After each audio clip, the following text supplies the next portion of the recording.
Hey guys, Travis Phillips here with the AncestryDNA reveal. That's right, part 2. Finally got my results back, and I'm going to take you through what you can find. So here you're looking at your ethnicity estimate. Right, you can see I'm 56% Great Britain, a little Irish, and then there's some other things that factor into what make me me. Then you get DNA matches, which are people that are close to you, and your DNA circles. Up here you've got hints, so you can click on that, and this is to set up your family tree and all that good stuff, which I've actually gone pretty far into. I followed one of the lines, my dad's line, like pretty far back. So yeah, so you click through there and they bring you this map. So this is to looking into your ethnicity and everything. These are your regions, so when you click on the regions you get a little bit more details on what you are. So pretty much the majority of what I am is this Irish, Great British mix. There's always some low factor regions in there that kind of, I don't really know where that comes from, but it says low confidence, so I'm assuming it's not too much of who I am. As you click on them, you can see the percentage ranges.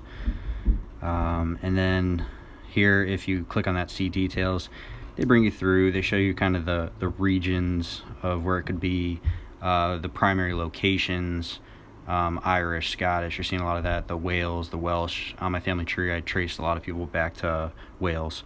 And they give you some history if you're interested in it.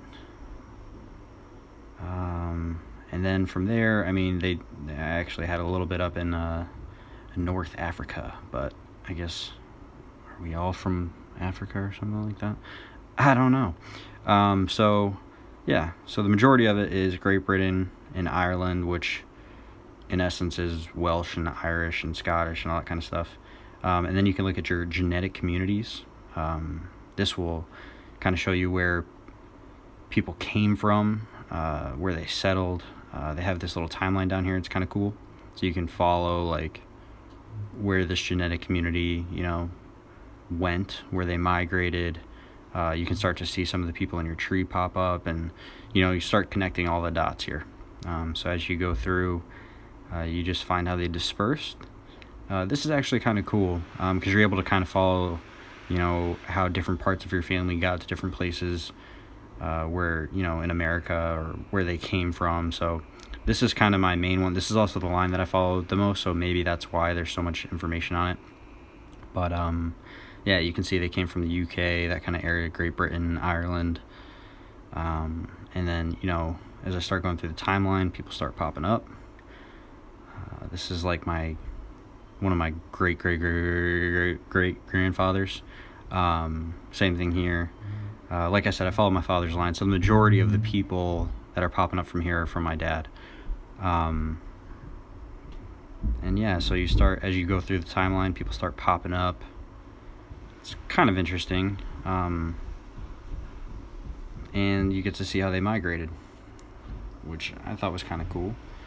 And again, I think some of this information is coming from my family tree, so it's like the more data you put in, as well as just your DNA, the more information you start getting. With the DNA, you get your genetic communities and you get your ethnicity regions, and then as far as people popping up, it's kind of based on what you've done on your family tree. So that won't be there until you start your family tree and really dive in. Just taking you through some of the rest of the options that they have here. You can kind of see like people who might be related to you. So these are people that they're assuming are my second cousin. This guy has a ton of people, so this would be a smart person for me to connect with if I wanted to really dig in, because he's already done a ton and he's my second cousin somehow. But to be honest, I don't know.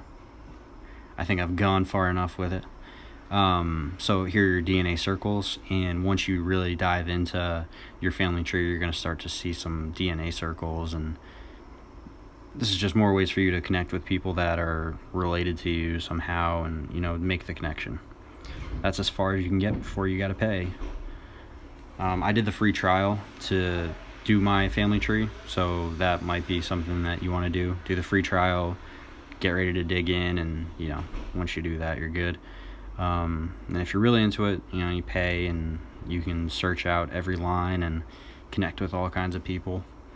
But yeah, I mean, that's the majority of it. I'll show you the family tree real quick. So if you're not interested in the family tree, then look away.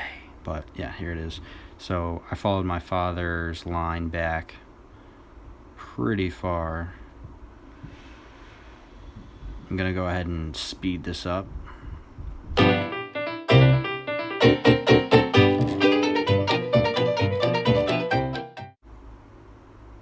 And now you're getting back to all the way in, 1500s here. And I traveled all the way back to Wales there. And yeah, so I mean, that's pretty much what a family tree is going to look like once you really get into it. This is your home screen. So overall, it's pretty cool. I think I would have liked a little bit more breakdown of kind of my ethnicity rather than just Great Britain. But all in all, I'd say it's better to know than to not know. And it's, I guess for some people, you might find out some interesting stuff about your history that you never would have guessed or known. So that's it. Hope you guys enjoyed it, and hope you guys stay tuned for part 2. So if you like it, go ahead and click like and subscribe, and check back in. Thanks, guys.